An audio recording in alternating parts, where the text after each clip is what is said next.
আসসালামু আলাইকুম। আজকে আমাদের কততম ক্লাস একটু বলো তো? ভুলে গেছো। এই কততম ক্লাস এটা?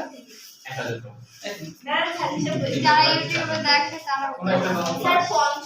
পঞ্চম। তাহলে তাই বলবো না, আজকে আমাদের পঞ্চম হতে পারে ক্লাস, এভাবে বলবো। আচ্ছা পঞ্চম, ঠিক আছে পঞ্চম। কোনটা? মানব জীবনের ধারাবাহিকতা। আজকে শুরু হলো ঋতুচক্র থেকে। তো ঋতু নামে তো আমাদের একজন আছে, ঋতুচক্র। দেখো তো এই ঋতুচক্রের ব্যাপারটাতে কি বলা হচ্ছে যে আমরা তো এটা জানি তাই না, কুকুর বিড়াল ছাগল এদের ক্ষেত্রে এটা যে এই ঋতুচক্র দেখা যায় তাদের একটা। হ্যাঁ ও ষষ্ঠ। আচ্ছা তাহলে ষষ্ঠ নম্বর। এখানে ঋতুচক্র কাকে বলে এটা আমরা মনে রাখবো যে প্রজনন ঋতুতে যৌন জননে সক্ষম অপ্রাইমেট। আমরা তো প্রাইমেট তাই না, তাহলে প্রাইমেট ছাড়া অন্যদের কথা বলছে। জাতীয় স্তন্যপায়ী জননাঙ্গে সংঘটিত পর্যায়ক্রমিক পরিবর্তনের চক্রের ধারাকে ঋতুচক্র বলে। জ্ঞানমূলক কোশ্চেন হিসেবে এটা ভালো করে বলেছেন আরেকবার বললেন। ওই লেখা আছে। হ্যাঁ মানে আমরা তো প্রাইমেট তাই না, বুদ্ধিমান। প্রাইমেট বলতে বুদ্ধি সত্তা যুক্ত এরকম প্রাণী বোঝায় আর কি। হ্যাঁ তো প্রাইমেট বলতে এরকম বোঝায়। তো আমরা ছাড়া আর কি যারা অপ্রাইমেট, তাহলে এদের যে একটা নির্দিষ্ট সময়ে ঋতুর ব্যাপারটা ঘটে আর কি, এটাই হলো ঋতুচক্র। আচ্ছা তাহলে এবার আমরা চলে আসি গ্যামেট সৃষ্টি। গ্যামেট সৃষ্টির ক্ষেত্রে এটা জ্ঞানমূলক কোশ্চেন হিসেবে মনে রাখবো যে গ্যামিটোজেনেসিস কাকে বলে। গ্যামিটোজেনেসিস কাকে বলে এটা জ্ঞানমূলক কোশ্চেন হিসেবে মনে রাখবো। গ্যামিটোজেনেসিস কাকে বলে?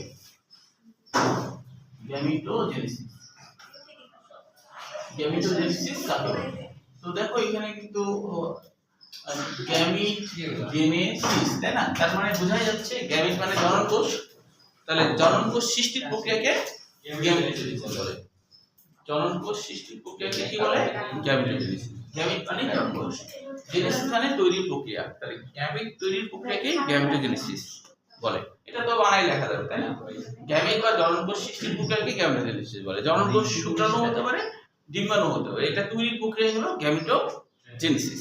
এখন এই গ্যামিটোজেনেসিসকে দুইটা ভাগে ভাগ করা হয়। একটাকে বলা হয় স্পারমাটোজেনেসিস, স্পারমাটোজেনেসিস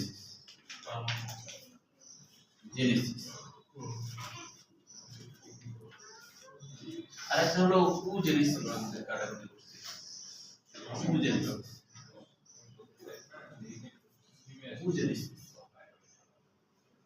তাহলে এখানে দেখো একই কি লেখা আছে? স্পার্ম লেখা আছে, মানে যেটাকে আমরা শুক্রাণু বলি তাই না,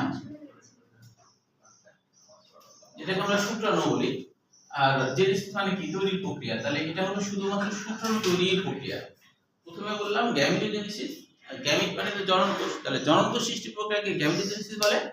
আর এটাকে তো দুই ভাগে ভাগ করা হয়, একটা স্পারমাটোজেনেসিস আর ওজেনেসিস। তাহলে স্পার্ম মানে শুক্রাণু, জেনেসিস মানে তৈরির প্রক্রিয়া। তাহলে শুক্রাণু তৈরির প্রক্রিয়াকেই বলা হয় স্পারমাটোজেনেসিস।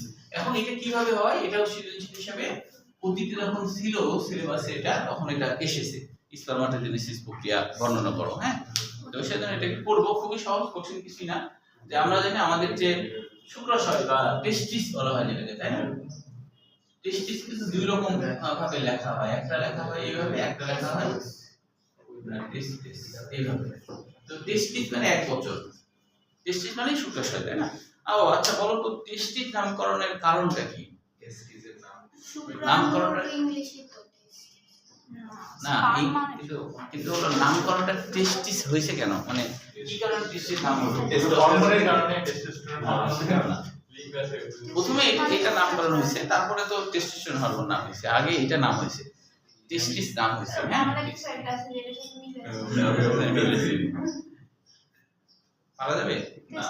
আচ্ছা আমি বলি, আসলে এটার নামকরণ টেস্টিস হওয়ার কারণ কি জানো? যখন কোনো একটা বাবু হয় কেবল হয়েছে, তখন সবার আগে টেস্ট করে দেখা হয় এটা ছেলে না মেয়ে, এবং সেইটা কিন্তু ওইটা দেখেই বোঝা যায় এটা ছেলে না মেয়ে। টেস্ট করে দেখা হয়। হ্যাঁ টেস্ট করে, ওই টেস্ট বলতে চোখ দিয়ে দেখে টেস্ট করা, ওইটা চোখ দিয়ে দেখে টেস্ট করা। ওটা চোখ দিয়ে দেখে না, কারণ অন্য কিছু দেখে বোঝা যাবে। অন্য কিছু দেখে তুমি বুঝতে পারবা যে এটা ছেলে না মেয়ে। এমনকি তুমি কথা 3-4 মাসের বাচ্চাকেও তুমি মানে যদি প্যান করা থাকে তুমি কোনোদিনও বলতে পারবে না এটা ছেলে না মেয়ে, বলা যাবে? তাহলে তাহলে যেটা টেস্ট করে বুঝতে পারি যে এটা ছেলে না মেয়ে, সেটাই হলো টেস্টিস। এইভাবেই কিন্তু টেস্টিস নামকরণটা হয়েছে, বুঝতে পেরেছো? মানে যে যদি হলো বল থাকে, বলের মতো গঠন বল থাকে, তাহলে এটা হলো ছেলে, আর না থাকলে মেয়ে। এটাই হলো টেস্ট করে দেখা হয়, এই জন্য এর নাম হলো টেস্টিস। বুঝতে পেরেছো? টেস্টিস নামকরণে এটাই কিন্তু কারণ। তো যখন আমরা এখানে টিএস দিই তখন যেহেতু দুইটা থাকে, তো তাই এটা বহু বচনের ক্ষেত্রে, এটা এক বচনের। বুঝতে পেরেছো? এটাই হলো নামকরণের কারণ। আচ্ছা, তাহলে এই টেস্টিসের মধ্যে আমরা জানি যে টেস্টিসের মধ্যে যে এরকম, ধরো এটা মনে করো, তো এখানে তো অনেকগুলো আলাদা আলাদা এরকম গঠন থাকে, আর এর মধ্যেই তো থাকে হচ্ছে কিডনির মতো আছে, এর মধ্যেই তো সেমিনিফেরাস নালিকা থাকে, তাই না? সেমিনিফেরাস নালিকা মানে সেমিনিফেরাস, ফেরা মানে বহনকারী, সিমেন বহনকারী, এই জন্য নাম হলো সেমিনিফেরাস নালিকা। তো এই যে সুতা হতো যে পেঁচানো, এটাকে সেমিনিফেরাস নালিকা বলে। কারণ কি?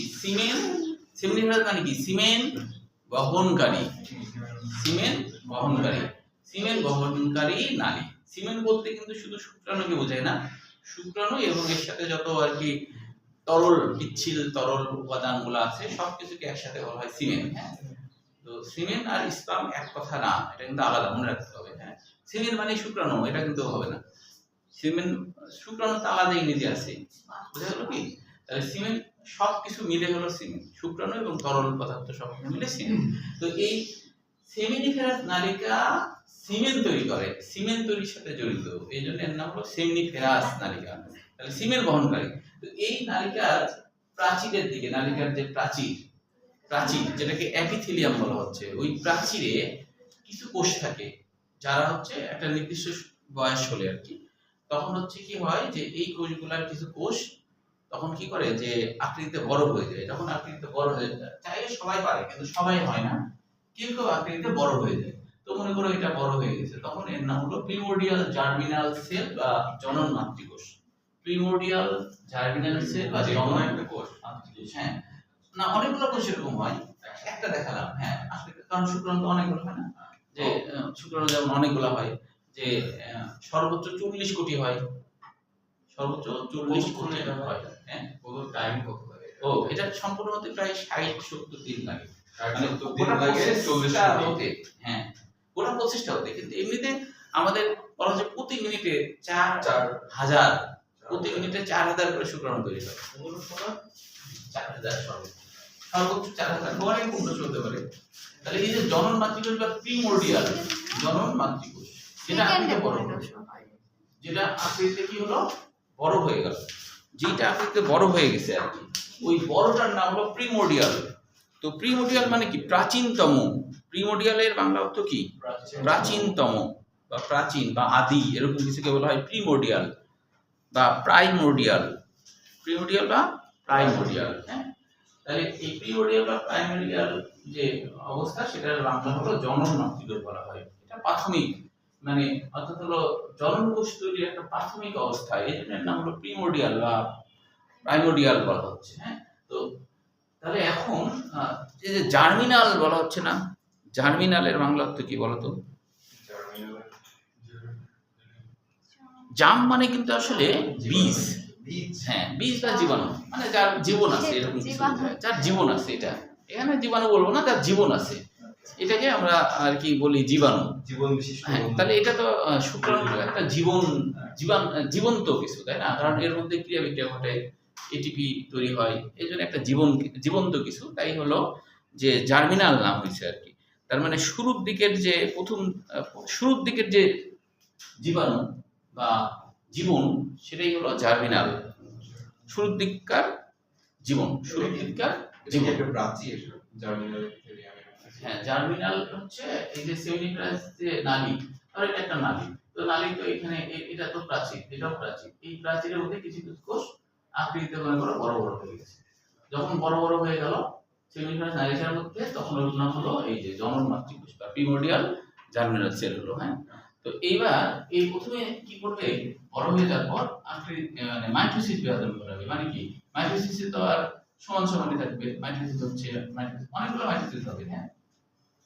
ওই যখন অনেকগুলা কোষ তৈরি করে ফেলবে, চারটা না অনেকগুলা, হ্যাঁ, যখন অনেকগুলা হয়ে গেল তখন এর নাম হলো স্পারমাটোগোনিয়া। স্পারমাটোগোনিয়া, গোনিয়া, তবে হলো স্পারমাটোগোনিয়াম একবচন। যদি বলতাম আম, যেমন ব্যাকটেরিয়াম বলি না, ব্যাকটেরিয়াম একবচন, আ মানে বহুবচন, আ মানে বহুবচন। তাহলে এখানে লেখা আছে স্পারমাটোগোনিয়া, তাহলে বহুবচন অনেকগুলা। গনিয়ার বাংলা বলি গনিয়ার বাংলাটা কি লিখে রাখছে সব কিছু, গনিয়ার বাংলাটা বলি। কি করবা? ও আচ্ছা, লেখা আছে তাই। সবকিছু আপনার বলে দাও। হ্যাঁ, তাই লিখছে। ও এই যে শুক্রাণু তৈরিকারী জনন কোষ। স্পারমাটোগোনিয়ার বাংলা অর্থ যে এই যে গোনিয়া মানে গোনাস, গোনাস না, গোনাস থেকে গোনিয়া কথাটা আসছে। তাহলে শুক্রাণু তৈরিকারী জনন কোষ, শুক্রাণু তৈরিকারী জনন কোষ সমূহ, যেহেতু গোনিয়া তাহলে শুক্রাণু তৈরিকারী জনন কোষ সমূহ, শুক্রাণু তৈরিকারী জনন কোষ সমূহ। আর যদি গোনিয়াম বলতাম তাহলে শুক্রাণু তৈরিকারী জনন, এই শুক্রাণু তৈরিকারী জনন কোষ সমূহ। তো এরকম অনেকগুলো হয়েছে স্পারমাটোগোনিয়া। এখন বলা হচ্ছে এর মধ্যে থেকে আবার কিছু সংখ্যক কোষ আকৃতিতে আরো বেশি বড় হয়ে গেল। এর মধ্যে থেকে আবার কিছু সংখ্যক কোষ, হ্যাঁ, পুষ্টি নিয়ে আশপাশের গোলার থেকে পুষ্টি নিয়ে আর আশপাশের গোলা মারা যায়, ও বড় হয়ে যায়। যেমন দেখো না যে তোমার হচ্ছে অনেক বিপ্লবের ক্ষেত্রে অনেকে মারা যেয়ে তারপরে তো বিপ্লব সাধন হয়, না মারা গেলে সাধারণত বিপ্লব সাধন হয় না, তাই কি না? মারা গেলে হয়। যেমন নেপালে যেমন যদি ওদের কম মারা গেছে কিন্তু মারা তো গেছে 20 জন, হ্যাঁ, কম লাগে না আমাদের তুলনায় না, কি যে বলো, আমাদের তুলনায় না, আমাদের 25,000 মেধাবী স্টুডেন্টের চোখ নাই, হাত নাই, পা নাই, যারা হয়তো দেশের জন্য অনেক কিছু করতে পারতো, এইরকম মেধাবী স্টুডেন্টকে মেরে ফেলা হয়েছে। না সেটাই তো, সেই হিসেবে ওদের অল্পতেই হিসাবে ওদের এরা ভালো, ওদের মন্ত্রীরা ভালো যে অল্পতেই ছাড়ে দিছে। দেখলাম ওইটা 7-এর জায়গায় যদি 700 হতো তাহলে মারিয়ে ফেলতো, কিন্তু কম মারছে বলে এর নাম হলো প্রাইমারি স্পারমেটোজেন।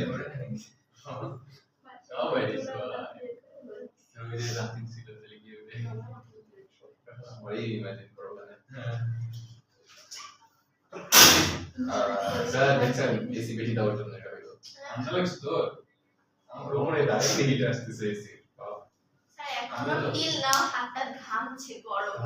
তাই এই তো যার বিষয় অর্থাৎ একটু এখানে অবশ্য আমার তো ঠান্ডা লাগছে, আমার নিজেরই ঠান্ডা লাগছে আজকে, মানে আমি এরকম জায়গায় থাকি তো এখান থেকে ডাইরেক্ট আসে।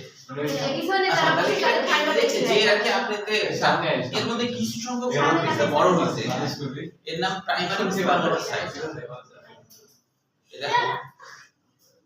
তাহলে এখন প্রাইমারি স্পারমাটোসাইট কেন? স্পার্ম মানে শুক্রাণু, তাহলে শুক্রাণু তৈরিকারী বড় কোষ, শুক্রাণু তৈরিকারী বড় কোষ, বড় আকৃতির কোষ, শুক্রাণু তৈরিকারী বড় আকৃতির কোষ, শুক্রাণু তৈরিকারী বড় আকৃতির কোষ। স্পারমাটোসাইট মানে শুক্রাণু তৈরিকারী বড় আকৃতির কোষ, শুক্রাণু তৈরিকারী প্রাথমিক দিককার, প্রাইমারি মানে প্রাথমিক, তাই না? প্রাথমিক দিককার শুক্রাণু তৈরিকারী বড় আকৃতির কোষ, শুক্রাণু হয়নি কোষ, এটা হ্যাঁ বড় আকৃতির কোষ, শুক্রাণু তৈরিকারী বড় আকৃতির কোষ। যে শুক্রাণু তৈরি করবে তাই হলো শুক্রাণু তৈরিকারী বড় আকৃতির কোষ হলো। এইবার এদের মিয়োসিস হবে, প্রস্তুতি নিয়ে নিয়েছে, পুষ্টি সঞ্চয় করে ফেলছে, অনেক বড় সড়ো হয়ে গেছে, এবার এদের মিয়োসিস। এবার হলো মিয়োসিস। তো আমরা তো জানি মিয়োসিস পরিবিভাজন হলে তো প্রথমেই তো অর্ধেক হয়ে যায়, তাহলে অর্ধেক হয়ে গেল, তখন এর আবার নাম কি? সেকেন্ডারি স্পারমাটোসাইট। এখনো তো শুক্রাণু তৈরিকারী কোষই, তাহলে এটা প্রাথমিক দিককার, এবার কি পরবর্তী দিককার, মানে সেকেন্ডারি স্পারমাটোসাইট। এরপরে দেখো আবার মিয়োসিসে তো আমরা জানি দুইবার, তাহলে আবার হলো,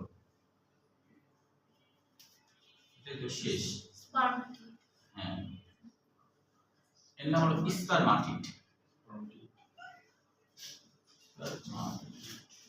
আমরা কিন্তু এর আগে জানি, যেমন ক্রোমাটিড মনে আছে, ক্রোমাটিডের বাংলা অর্থ কি বলতো?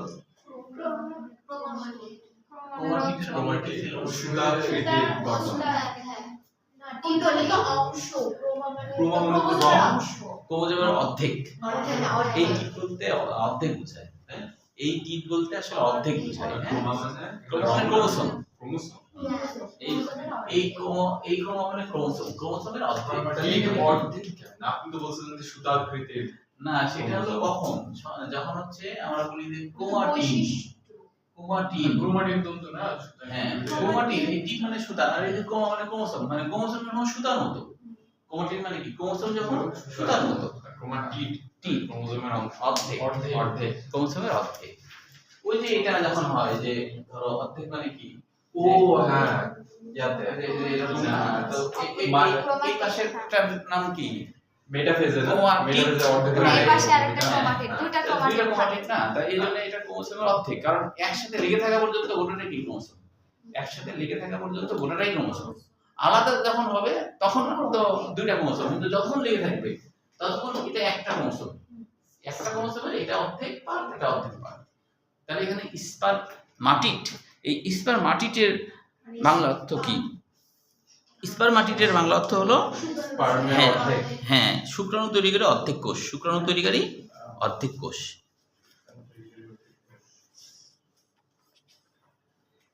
শুক্রাণু ওয়ার্ডটা কই থেকে আসছে এটা বলুন তো? হ্যাঁ বলো।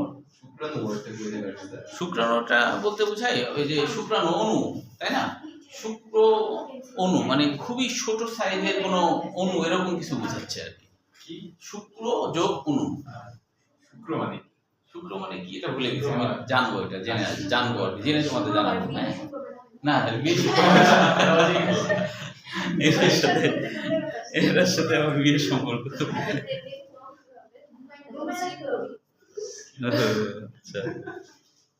আচ্ছা আচ্ছা, তাহলে এখন এই যে অর্ধেক হলো, তাহলে এরা হলো শুক্রাণু তৈরিকারী অর্ধেক, শুক্রাণু তৈরিকারী অর্ধেক কোষ, শুক্রাণু তৈরিকারী অর্ধেক কোষ। এখন এখান থেকে যে প্রক্রিয়ার মাধ্যমে শুক্রাণু তৈরি হবে, এখান থেকে যে প্রক্রিয়ার মাধ্যমে শুক্রাণু তৈরি হবে, এখান থেকে যে প্রক্রিয়ার মাধ্যমে সবাই শুক্রাণুতে পরিণত হবে, তার নাম হলো স্পারমিওজেনেসিস।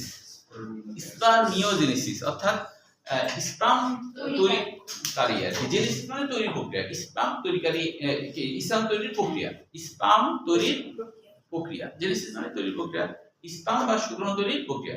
তাহলে স্পারমিওজেনেসিস, এই কোষগুলো যখন স্পার্ম তৈরি করবে, শুক্রাণু তৈরি করবে, তখন কি হয়, এই গোটা কোষটার মাথার দিকে একদিকে সংকুচিত হয়ে একটা মাথার সেক তৈরি করবে। আর মূলত সেন্টিউলগুলাই কিন্তু মাইক্রোটিবিউলস, আমরা জানি সেন্টিউলের মধ্যে মাইক্রোটিবিউলস আছে, এবং মাইক্রোটিবিউলসে আমরা প্লাস চিহ্ন মাইনাস চিহ্ন দেখছি না? হ্যাঁ, ওই যে প্লাস চিহ্নগুলাই বড় হতে শুরু করবে, বৃদ্ধি পেতে শুরু করবে, বৃদ্ধি পেয়ে এদের শুক্রাণু তৈরি করবে। আমরা বলবো যে ধরো এই জিনিসটার মাথার দিকে এরকম হয়, আসলে শুক্রাণুতে এরকম দেখবে ধরো। হ্যাঁ, এখন এই কোষের মধ্যে কিন্তু সব আছে, মাইটোকন্ড্রিয়া আছে, সেন্ট্রিওল আছে, সব আছে, সকল কোষীয় অঙ্গনে আছে। এখন এখানে কি হয় যে নিউক্লিয়াস বেশ পুষ্টি সংগ্রহ করে অনেক বড় হয়, কোষের সামনের দিকে সংকুচিত হয়, সংকুচিত হয়ে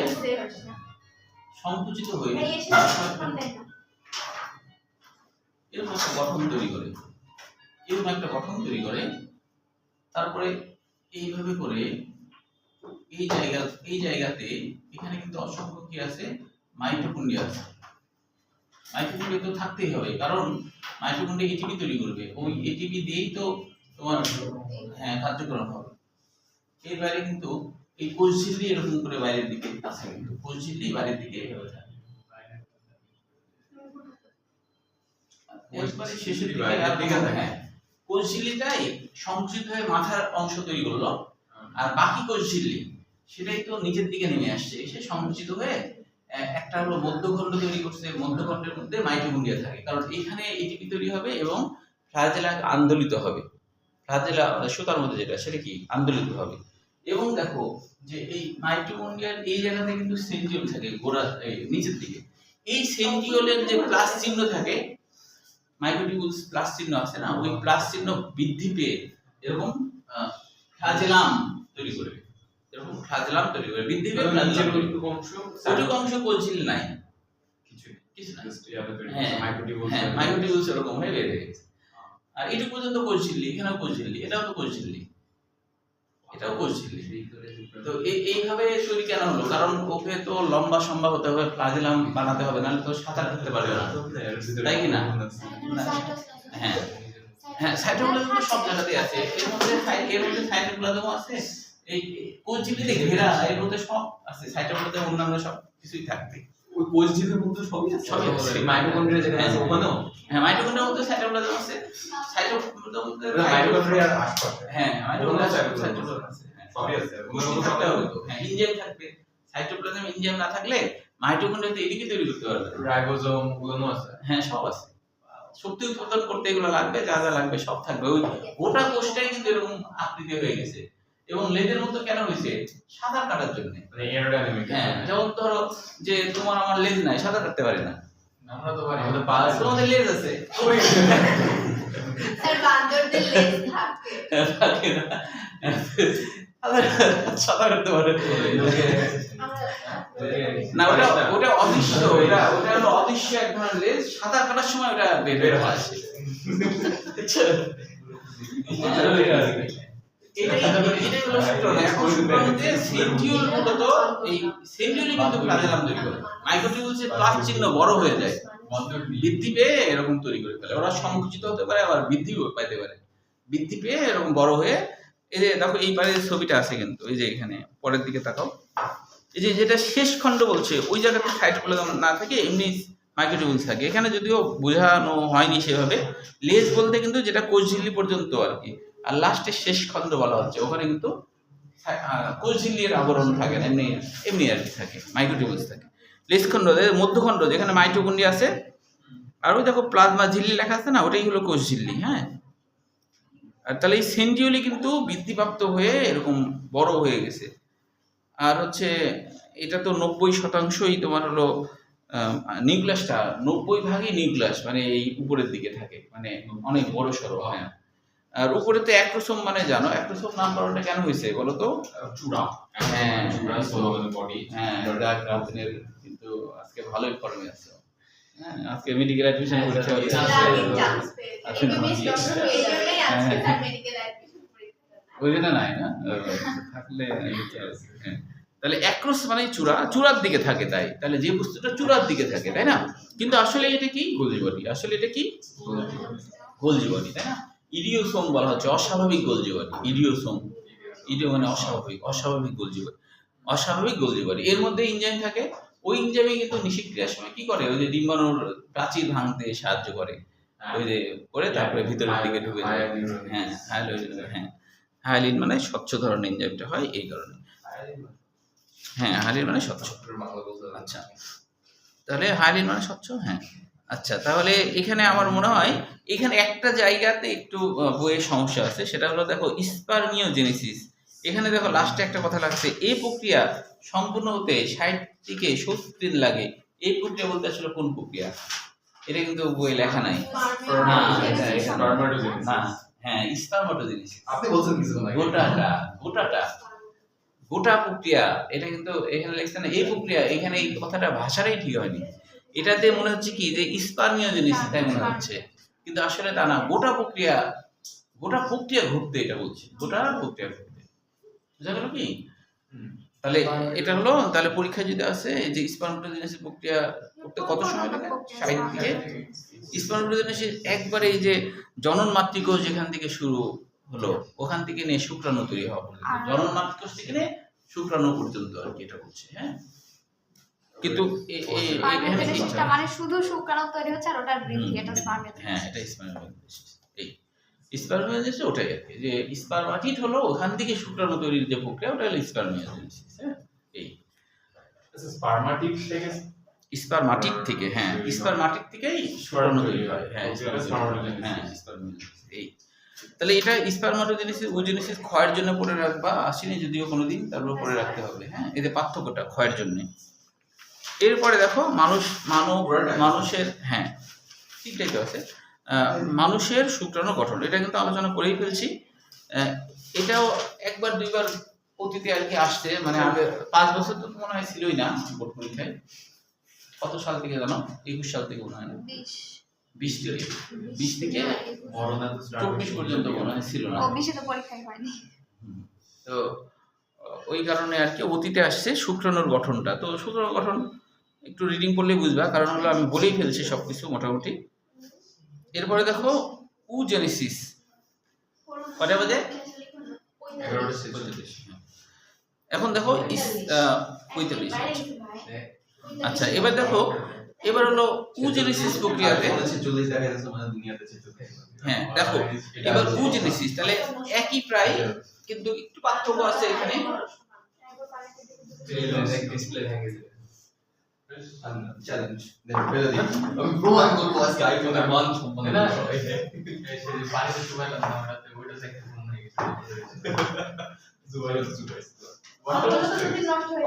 ওটা পড়ে দেখো গেছে। মানুষের একটা ছোট বাচ্চা যখন হয় তখন তাকে চিনতে গেলে সেই ছেলে না মেয়ে, এটার জন্য তো ছোট বাচ্চা কেমন হয়েছে তাকে চিনতে গেলে ওই টেস্ট করতে হবে, তাই টেস্টিস তো নাম হয়েছে। এটা সত্যি এই কারণে, হ্যাঁ এই কারণে। এটা কি কথা মানে এটা কি, এটা ছাড়া কি টেস্ট করার কোনো উপায় আছে? উপায় তো নাই, ওইভাবে নাম হয়েছে।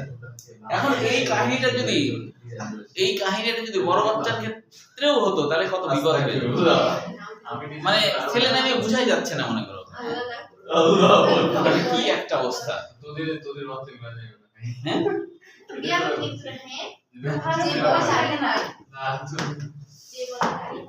হইতো স্যার আর কি পড়তে আসতো না। না দরকার তো নাই তখন যে ছেলে না মেয়ে ওটাতে কি হবে। একসাথে হবে পড়াশোনা করবে। ততদিনে হচ্ছে ছোটবেলায় দেখে দেখে বাবা মা নামটাম রেখে অলরেডি দিয়েছে, সবাই মিলে বুঝপাটা ছেলে না অনেক সময় নাম দেখে বোঝা যায় না। যেমন ধরো বৃষ্টি মানা জানি নামটা, তো ভাই। আচ্ছা আমি বৃষ্টি প্রথমে নামটা বললাম শুধু এটা তো ছেলেরা। মেয়েরা যদিও রাখে, কিন্তু আসলে বৃষ্টি নাম তো ছেলেরাও রাখতে পারে, তাই না? মানি নামটা না রাখে না বুঝলাম, কিন্তু আসলে বৃষ্টি নামটা তো এটা একটা এটার নাম যে এটার নাম বৃষ্টি। এখন এরকম হতে পারে যে মেয়েদের নাম ছেলেদের নাম বৃষ্টি আর মেয়েদের নাম বৃষ্টা। বৃষ্টা বৃষ্টা না সব থেকে দেরি আমরা যে দিন আমরা মেয়েদেরও রাখি ছেলেদের এই রাহাত নামটাও ইউজ করা হয়। রাহাত। দুই জায়গার ক্ষেত্রে। হ্যাঁ আমার বোনের নাম রাহাত। আমার নামও মেয়েরাও রাখে অনেকে। না স্যার শান্তি রাখে, শান্তি না আমার শান্ত রাখে, ওই শান্ত শান্তি রাখে। আমার বোনের নাম শান্ত। স্যার আপনি যদি আরেকটা মেয়ে হয় স্যার আপনি যদি আরেকটা মেয়ে হয় তাহলে শান্তি নাম হবে। শান্ত শান্তি আমি শান্তি রাখবো। শান্তি আমাদের তাহলে এখন উ জিনিস দেখো কি এটা হিন্দি বলছে না। তখন ওই সাইনবোর্ড লাগায় রাখতে হতো যে আমি মেয়ে বা ছেলে, তাই না, যাতে চেক করতে না হয়। এখানেও একই কাহিনী হয়, এখানেও একই কাহিনী। কি কাহিনী? যে আমরা তো এটা জানি আগে থেকেই, যে আমরা তো জানি যে ডিম্বাশয়ের মধ্যে দাঁড়ান কিসের কাহিনী বলতেছেন আপনি শুরু? উজেনেসিসের কাহিনী। তাহলে এখানে উ মানে কি ওভাম, জিনিস মানে তৈরি প্রক্রিয়া, তার মানে কি ডিম্বাণু তৈরি প্রক্রিয়া হলো উজেনেসিস। সহজ, এটা তো মুখস্থ করার কিছু নাই, বানাই লিখবা। ডিম্বাণু তৈরি প্রক্রিয়াকে উজেনেসিস বলে, শুক্রাণু তৈরি প্রক্রিয়াকে স্পারমাটোজেনেসিস বলে, তাই কি না? গ্যামেটোজেনেসিস গ্যামেট তৈরি প্রক্রিয়া বা জন্মকোষ তৈরি প্রক্রিয়া গ্যামেটোজেনেসিস, এগুলো তো মুখস্থ করা লাগে না, তাই না? এমনি হবে। তাহলে এখন উজেনেসিস ও মানে ওভাম তৈরির প্রক্রিয়া। তো এখানে একটা কাহিনী ঘটে। এই যে ডিম্বাশয় আছে, তো এই ডিম্বাশয়ের মধ্যে আমরা জানি কিছু তো ফলিকল তৈরি হয়, তাই না? ফলিকল তৈরি হয়। তো ওই ফলিকলের মধ্যে থেকে যে ফলিকলের ভিতরে একটা কোষ আকৃতিতে বড় হয়ে যায়, ভিতরে একটা কোষ আকৃতিতে বড় হয়ে যায়, ওইটারই নাম হলো স্ত্রীজনন মাতৃকোষ। স্ত্রীজনন মাতৃকোষ। মানে যে কোষটা বড় হলো সেটা স্ত্রীজনন মাতৃকোষ। আর পুরাটাকে তো বলা হয় গ্রাফিয়ান ফলিকল। হ্যাঁ পুরোটাকে বলা হয় গ্রাফিয়ান ফলিকল। প্রথমে শুধু ফলিকল আর স্যার যে বই আছে? ফলিকল, হ্যাঁ বই আছে না, এইখানে অত ক্লিয়ার ভাবে নাই, কিন্তু ওই যে এর আগে তো পড়াইছি না যে ফলিকল গ্রাফিয়ান ফলিকল কোথায় যেন পড়ালাম, কোন একটা টপিকে আগে পড়ানো ওখানে পড়াইছি। ও হ্যাঁ ওখানে পড়াইছি। তো ওগুলা কিন্তু আলোচনা হয়েছে, একটু দেখে নেবো প্রয়োজন হলে। তাহলে স্বাভাবিক অবস্থায় প্রথমে হলো ফলিকল তৈরি হয়, তারপরে হচ্ছে গ্রাফিয়ান ফলিকল। গ্রাফিয়ান ফলিকলের মধ্যে একটা কোষ আকৃতিতে বড় হয়ে গেল, ওই যে বড় হয়ে গেল, তখনই ওর নাম হলো মাথা কোষ। মাথা কোষ কেন? মা তো কিছু তৈরি করবে, তাই না? ওই জন্য ওটার মাতা কোষ বা মাতৃকোষ। তাহলে জনন মাতৃকোষ কেন? জনন মানেই হলো বংশ বিস্তারকারী কোষ। জননের বাংলা অর্থ কি? বংশ বিস্তারকারী কোষ। জননের বাংলা অর্থ ফলিকল আগে থেকে থাকে না অনেকগুলো। না, ফলিকল আগে থেকে থাকে বলতে ফলিকলের বিকাশ ঘটে যখনই হলো বয়ঃসন্ধিকাল শুরু হয়, তখন থেকে এর বিকাশ ঘটে। বিকাশ করতে ওটা তো গ্রাফিয়ান ফলিকলে কনভার্ট হয়ে যায়। হ্যাঁ, পরে গ্রাফিয়ান ফলিকল থেকে ডিম্বাণু। হ্যাঁ, ডিম্বাণু। হ্যাঁ, কিন্তু ডিম্বাণু হওয়ার আগে যেটা আকৃতিতে বড় হলো ওইটার নাম হলো ফলিকল। না না স্ত্রী জনন স্ত্রী জনন মাতৃকোষ। হ্যাঁ, স্ত্রী জনন মাতৃকোষ। কিন্তু ওখানে থেকে ফলিকল হয়। হ্যাঁ, জনন মানে হলো যে বংশ বিস্তারকারী কোষ, যে কোষটা বংশ বিস্তার করবে এটাই হলো জনন, বংশ বিস্তার কোষ।